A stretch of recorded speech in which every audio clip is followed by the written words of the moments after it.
Je brûle la Bible, le dernier objet qui me reste d'un passé que je veux oublier. Je brûle un peu l'ancienne Floria.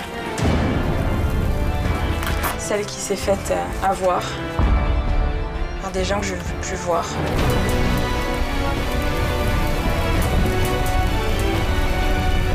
Pour moi, c'est vraiment symbolique. Ça part en fumée et les souvenirs mauvais avec.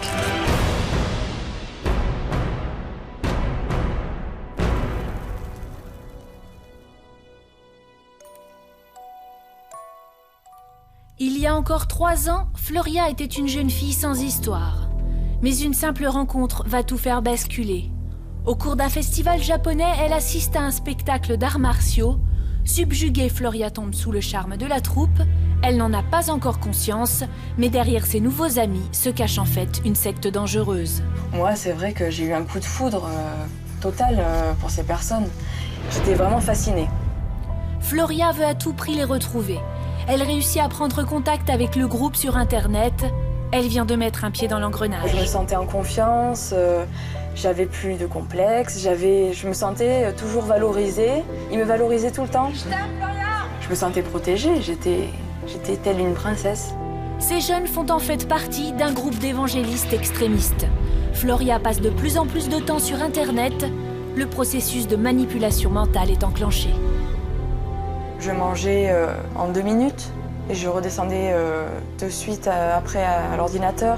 Mais des fois, c'était jusqu'à 3h du matin. Entre les cours, quand je revenais, je me connectais. C'était de pire en pire. Moi, c'était une vraie drogue.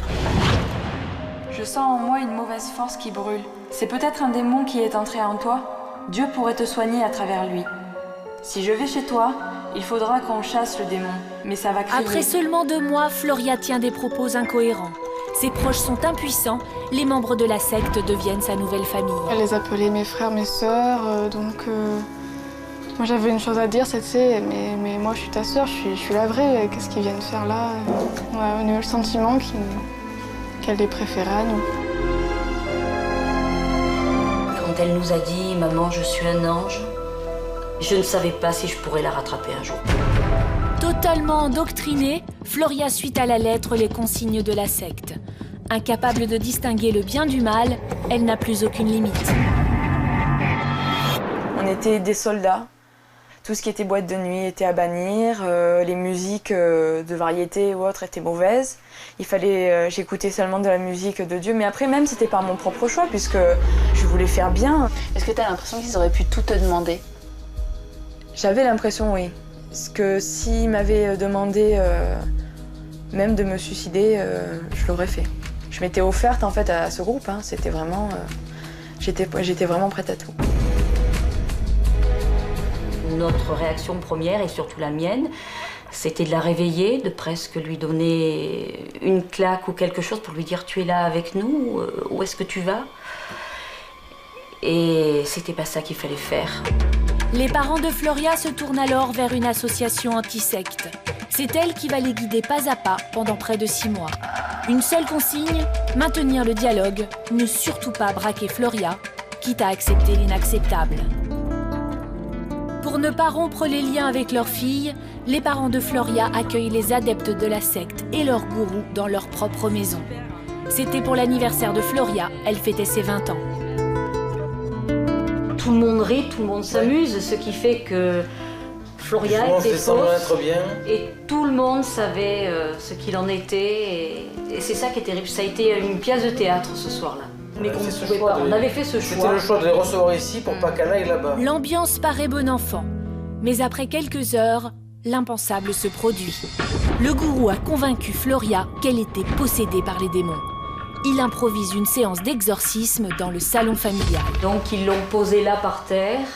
Ils ont demandé à un ami qui était là de la tenir par les épaules. Ils ont commencé à dire « Satan, sors de ce corps, sors de ce corps ».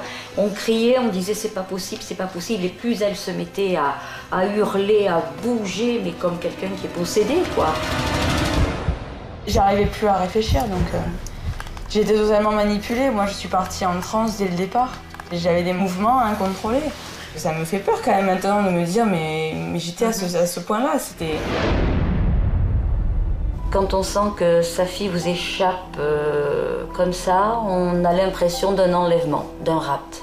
C'était tout son esprit qui n'était plus là. Et pour une maman, arriver à ne plus capter ce qu'il y a dans les yeux de son enfant et être invisible pour elle, c'était énorme. Et pour moi, ma fille était morte.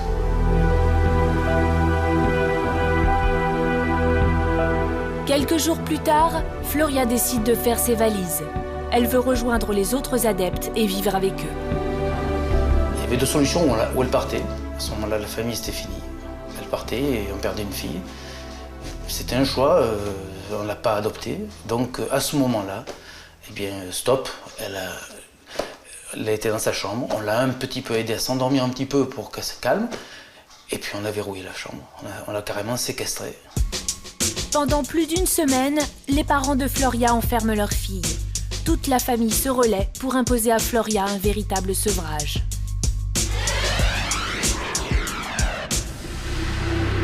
Pendant le sevrage, les réactions de Floria ont été très violentes. Comme tout drogué, c'était des soubresauts, des tressautements. J'étais en manque, je suppliais ma mère de dire, je lui disais, mais s'il te plaît, je veux juste leur parler 1 minute, juste les avoir, les voir, je veux juste ça. On se disait, là, ça y est, ça passe ou ça casse, quoi. Il fallait le faire, on l'a fait. On ne pouvait plus reculer. Je voulais presque agir en lâche et rester égoïste et en finir avec la vie. Ses parents ont eu raison. Floria retrouve peu à peu ses esprits. Mais elle sort de cette période totalement brisée. Il y a encore quelques mois, elle était incapable de sortir seule dans la rue.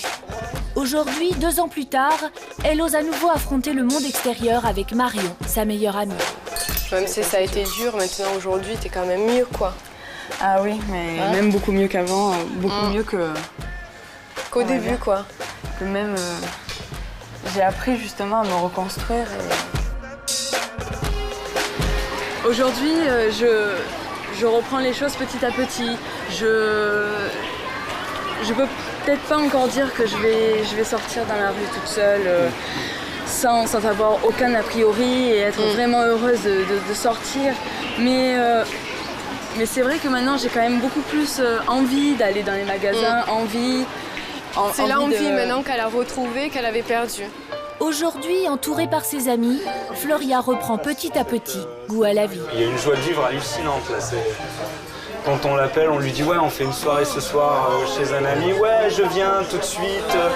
J'essaie de vivre tout simplement et c'est le plus important pour moi et en plus je trouve ça bien.